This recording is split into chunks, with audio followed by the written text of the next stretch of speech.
Mas, queridos, nós vamos falar hoje a respeito de um tema muito comum, muito peculiar aqui, muito propício para o dia de quarta-feira, que é oração.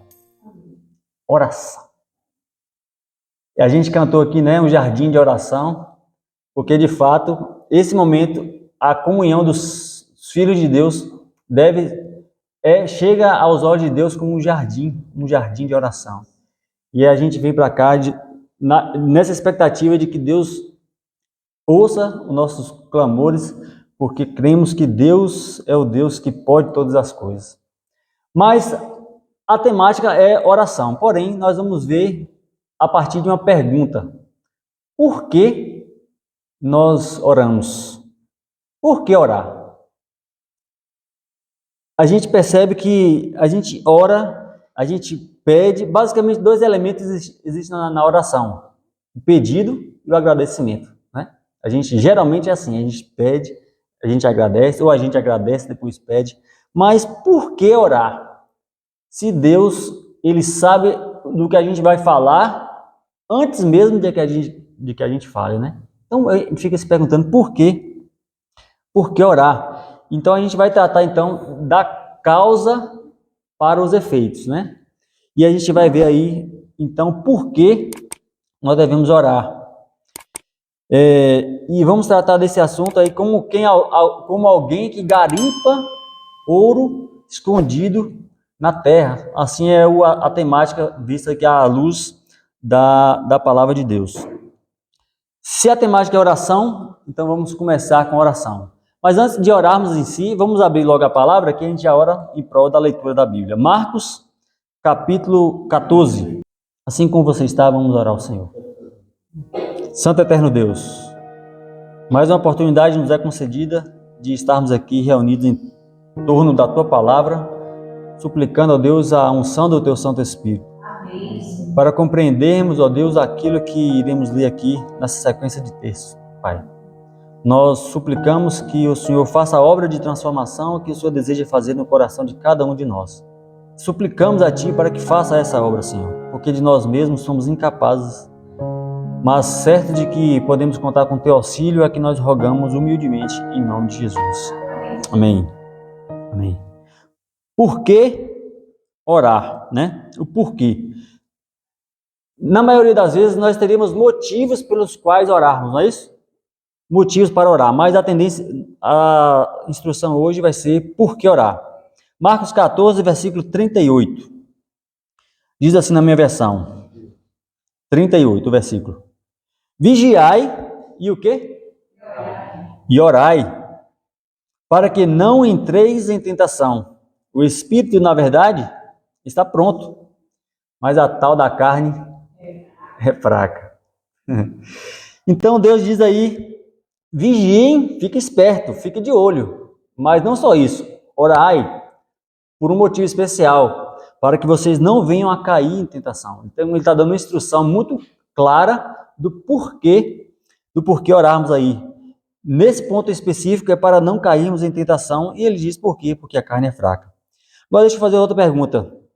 Você tem convicção de que Deus te ama? Sim? Deus te ama. Eu creio que Deus me ama também. Deus ama o meu filho? Sim. Será que Deus ama o meu filho mais do que eu amo o meu filho? Você acha? Ah, certo. Com certeza Deus ama o meu filho, os meus filhos, mais do que eu sou capaz de amar meus filhos. Então a pergunta eu me faço, olha, se Deus ama meu filho, meus filhos, mais do que eu, então por que Ele espera que eu ore pelos meus filhos? Percebeu a problemática? Deus ama eles, então humanamente falando, não seria necessário então que eu orasse por eles, porque Deus os ama assim como me ama, mas Ele espera que eu ore por eles, mesmo sabendo, tendo a convicção de que Deus ama eles mais inclusive do que eu. E aí eu vou ver agora um texto para a gente ver a nuance dessa situação. Gênesis, logo no início aí do livro da Bíblia. Gênesis capítulo 1, versículo 26.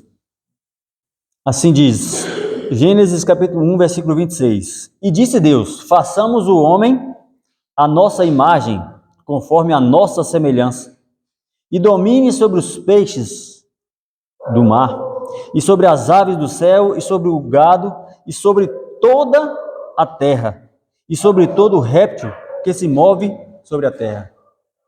Não sei quantos perceberam na leitura que Deus está dizendo, olha, vamos fazer o homem à nossa imagem e semelhança, e vamos fazer com que eles dominem sobre toda a terra. Então Deus, ele deu o planeta Terra com todas as suas complexidades, todas Deus deu ao homem para que o homem dominasse. Então Deus, é como se Deus desse de papel passado, não é essa a expressão que a gente usa, Deus deu a terra de papel passado para o ser humano, para a raça humana.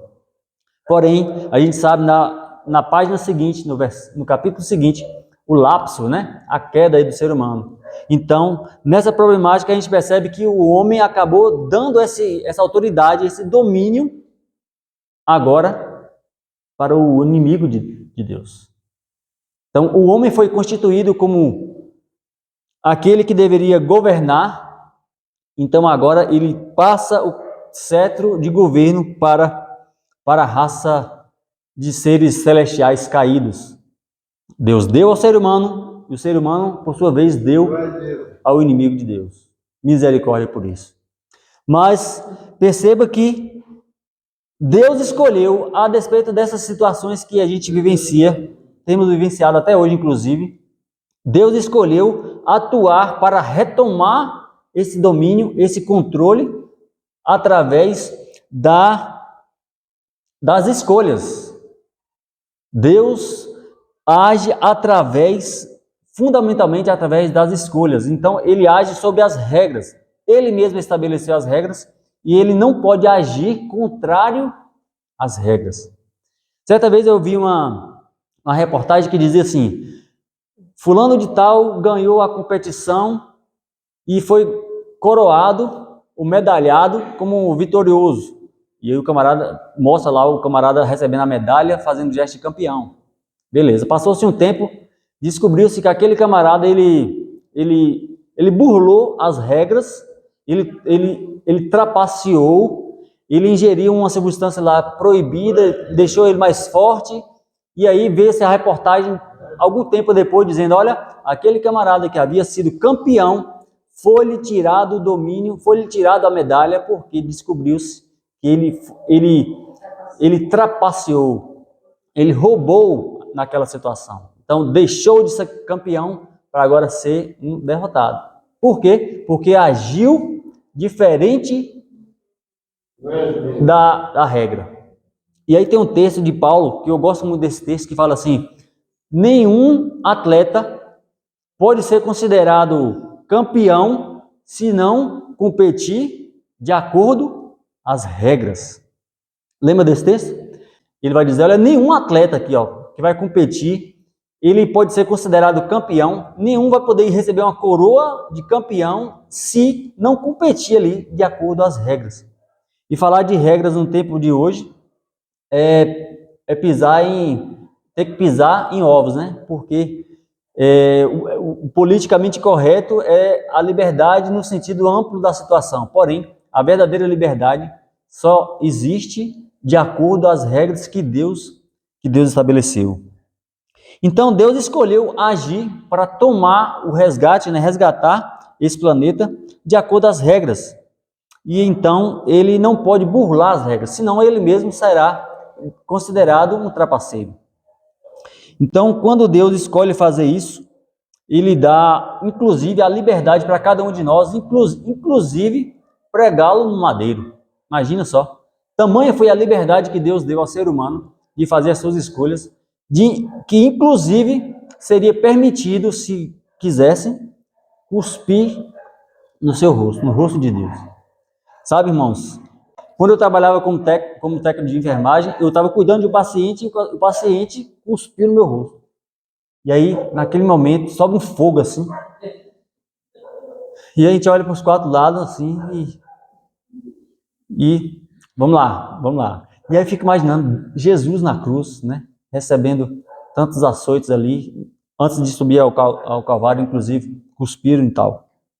Mas Deus escolheu agir de acordo com as regras para resgatar a raça humana. Mas, me lembrando da história de Jó, Jó começa ali fazendo uma declaração da honestidade, do caráter de Jó. Mas um texto que eu quero destacar é quando Deus pergunta para o inimigo: de onde é que você vem? Lembra da resposta? Eu venho de rodear a terra e passear por ela. Em outras palavras, está dizendo: olha, eu estou vindo do meu domínio. Você deu para o Adão, mas o Adão não foi competente o suficiente para sustentar. Então, é meu. Eu venho do meu domínio. Então, Deus teve que fazer aquele processo de diálogo ali, que é bem confuso na cabeça de muitas pessoas. Mas, na verdade, ele estava dizendo: olha, eu estou vindo do meu domínio. E se ele roubou, é dele. E aí, uma reportagem, um camarada entrevistando um meliante, né?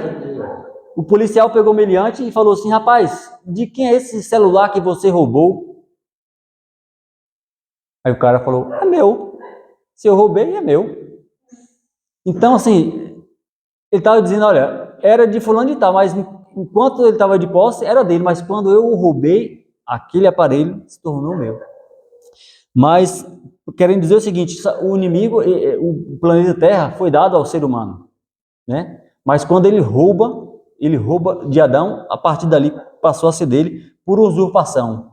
Porém, Deus não iria deixar.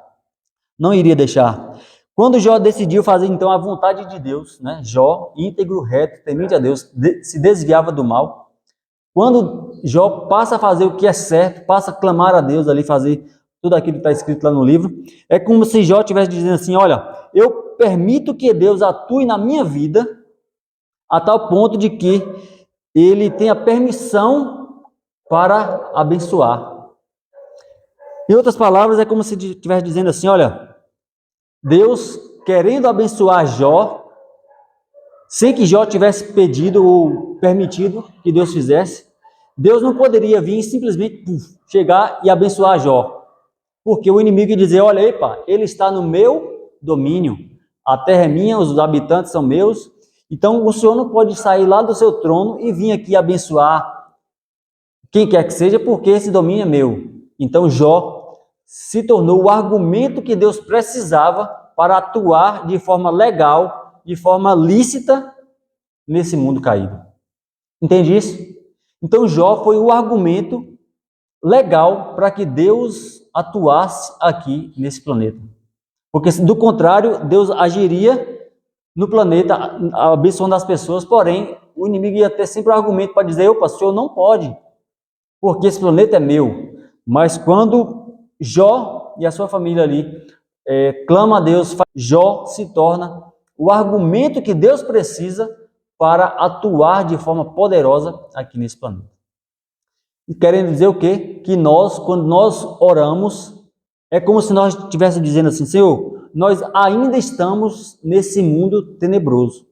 O Senhor já veio, já pagou o preço do resgate, mas por algum motivo que a gente ainda não entende, ainda estamos aqui.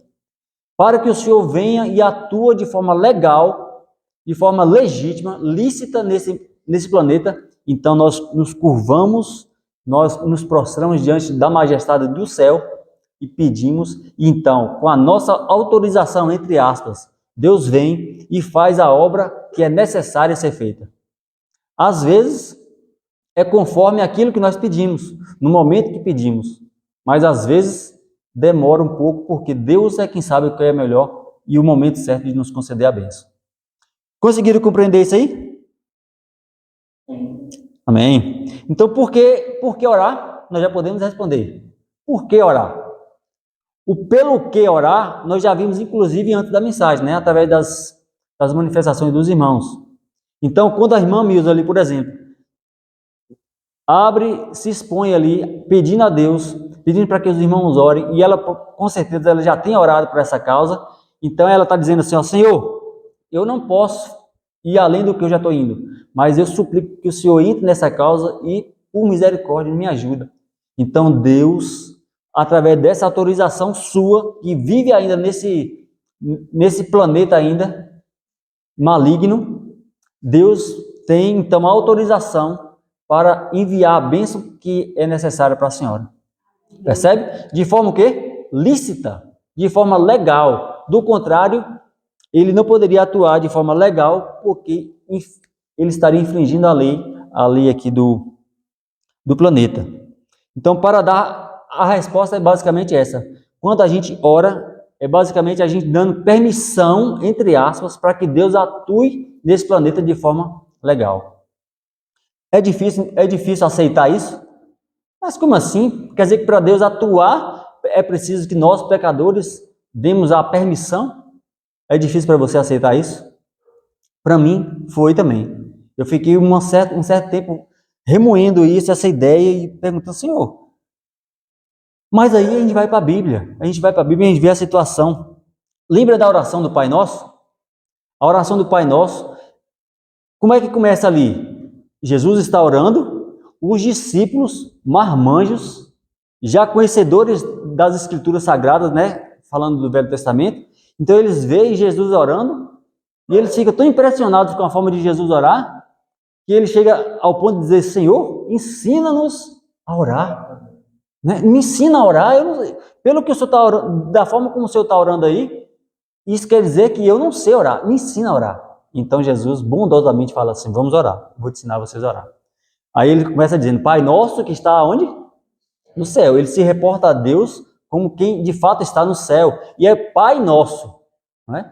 Não é o cara lá de cima, não é meu amigão, não é? Mas é o Pai nosso, Pai de misericórdia. Mas eu quero chamar a atenção para os irmãos, na sequência que ele diz assim, e venha o teu reino, e seja feita a tua vontade. Ora, se Jesus está ensinando os discípulos a orar, e Jesus pede para que os discípulos clamem em oração, pedindo para que seja feita a vontade de Deus, e para que venha o reino de Deus, então é porque ele espera que a gente autorize que de fato o reino venha e que Deus faça a obra que tem que ser feita aqui. E aí a gente vai vendo na sequência o complemento da oração. Mas esse ponto específico da oração me chama a atenção. Quando Jesus ensina os discípulos a pedirem para que Deus venha e seja feita a tua vontade. É como se os discípulos estivessem autorizando a Deus entrar nesse planeta dominado pelo mal, autorizando a Deus, de fato, vir estabelecer o seu reino de glória, porque o de graça, o reino de graça já foi estabelecido desde que o pecado entrou.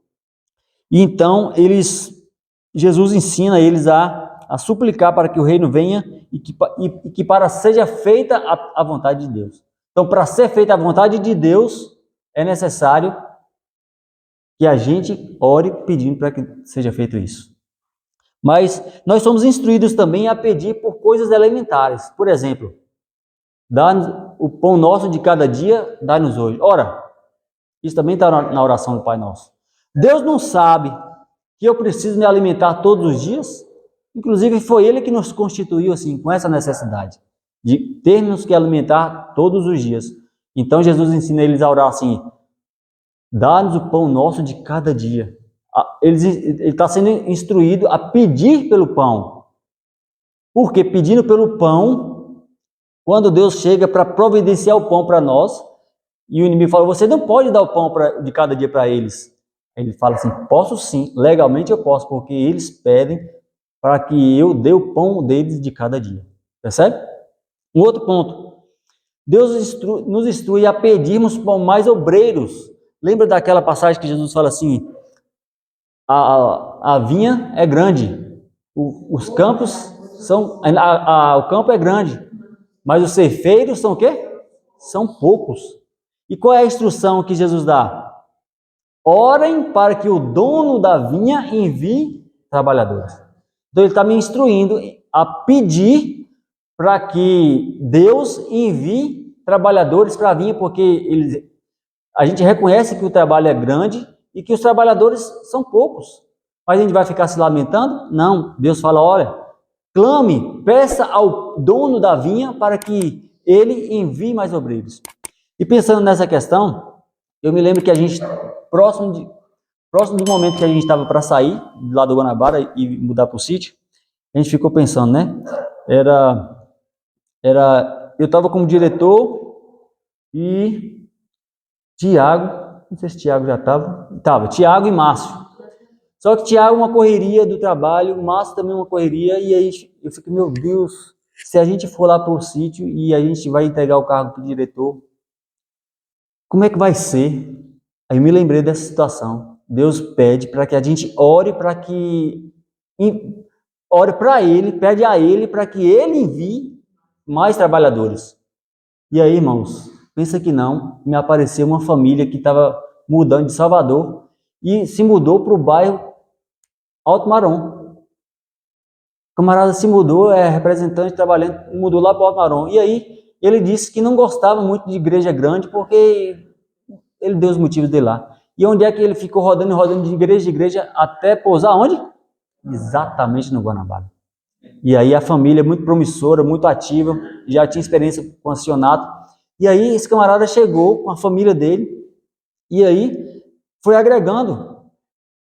Pensa que foi só uma família? Não, apareceu outra família, a família de seu Lorival. Também tinha potencial para acionato e está lá até hoje. A gente saiu, nossa família saiu e deixou duas no nosso lugar, praticamente, né? Para continuar a obra. Porque eu me lembrei desse texto. Foi em dobro, foi em dobro. Enquanto eu estava aqui, Senhor, o que vai ser dessa igreja? Coitado do Paulo. A obra é minha, a igreja é minha, a mensagem é minha, os obreiros são meus.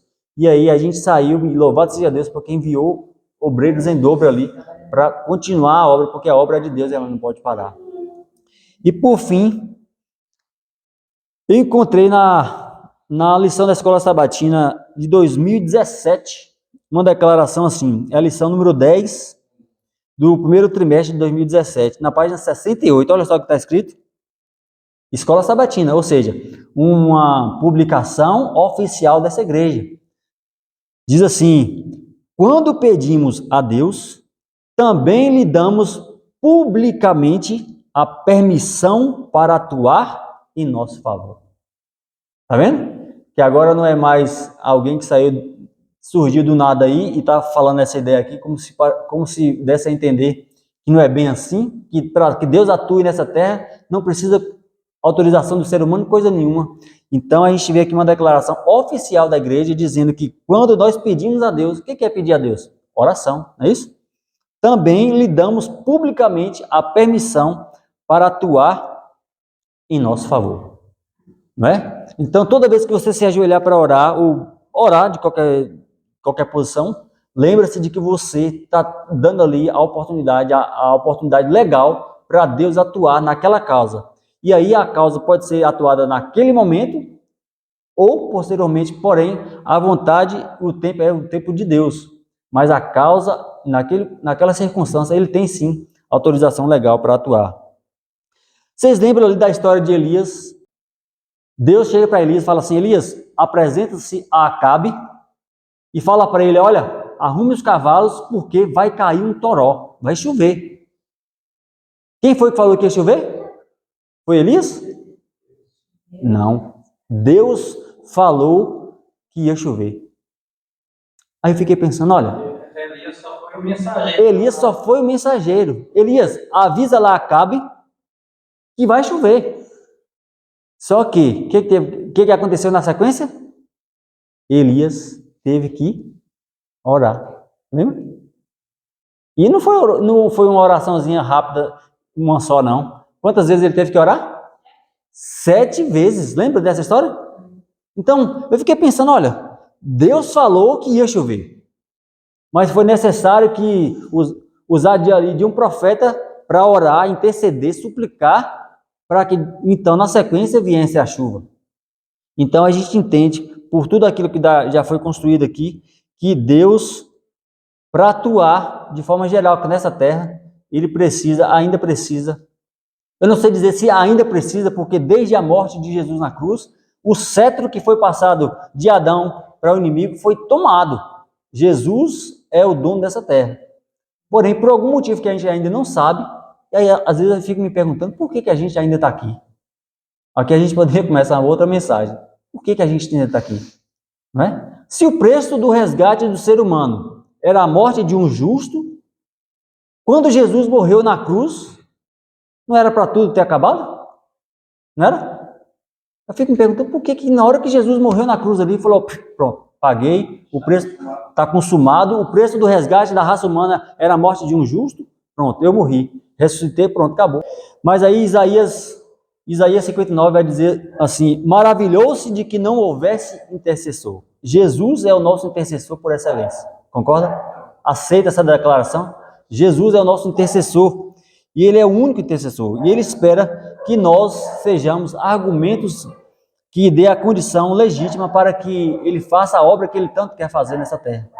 Jesus não pode invadir o coração de ninguém para fazer a transformação que Ele gostaria de fazer, mas a partir do momento que a gente permite, a gente declara isso, então Ele, legalmente, Ele pode atuar nessa terra para fazer a obra que Ele tanto quer fazer, que é transformar a minha e a sua vida. A pergunta que fica é, Deus pode contar contigo nesse processo de liberar a ação de Deus de forma legal nesse mundo? Deus pode contar contigo? Louvado seja Deus por essa sua declaração. E aí eu volto aqui, Apocalipse capítulo 2, verso 10, diz assim, ser fiel até a morte e dar-te-ei a coroa da vida. Jesus só pode dar a coroa da vida a alguém que batalhar as batalhas dessa vida de forma legal, de forma legítima. É o que Ele fez desde o princípio e vai fazer até o fim.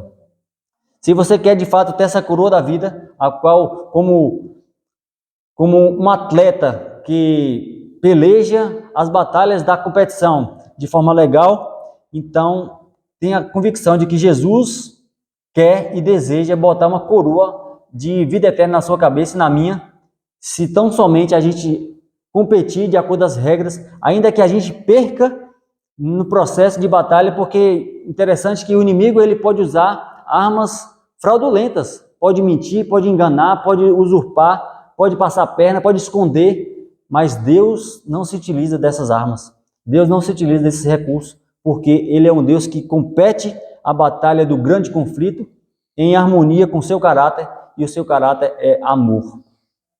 Então, com esse desejo de que a gente, de fato, vá prosseguindo para o céu, para que recebamos essa coroa, vamos ficar de pé e clamarmos, então, entre aspas, autorizando ao Senhor a nos abençoar para o resto da nossa vida. Oremos. Santo Eterno Deus, nos poucos minutos, ó Deus, que nos foi reservado aqui para estarmos em comunhão com o Senhor, na presença dos nossos irmãos, é possível, Deus, que essa temática, essa declaração, é possível que não tenha sido feita, ó Deus, de forma muito convincente, mas se ainda assim, ó Deus, há dúvida no coração de quem quer que seja, que o Senhor, através do Teu Santo Espírito, possa conceder os esclarecimentos necessários, Senhor. Mas fato é que o Senhor quer agir de forma legal nesse mundo, transformando as vidas, ó Pai, e resolvendo problemas que aos nossos olhos são impossíveis. Para isso, Senhor, nós clamamos que o Senhor adentre nesse mundo e faça as obras de transformação que o Senhor tanto deseja fazer. Se porventura o inimigo quiser impedir que essa obra seja realizada, então o Senhor recebe de nós, nesse momento, como argumentos positivos para que o Senhor venha e faça sim a obra que tem que ser feita. E em tempo oportuno, Senhor, adentraremos a cidade santa, não pelos méritos de nenhum de nós, mas pelos méritos de Jesus, que já tomou o cetro do inimigo quando roubou do nosso patriarca Adão. Na certeza de que o Senhor é quem reina, não só na terra, mas também no céu. Mas do que adiantaria nós termos essa convicção de que o Senhor reina no céu e reina na terra, se nós não permitirmos que o Senhor reine em nosso coração? Por isso, Senhor, nós declaramos em alto e bom som que o Senhor possa habitar em nossos corações e faça, Senhor, as transformações necessárias para continuarmos no processo de glorificação do Teu santo nome. Leva-nos, ó Deus, de volta para casa na segurança dos seus santos anjos.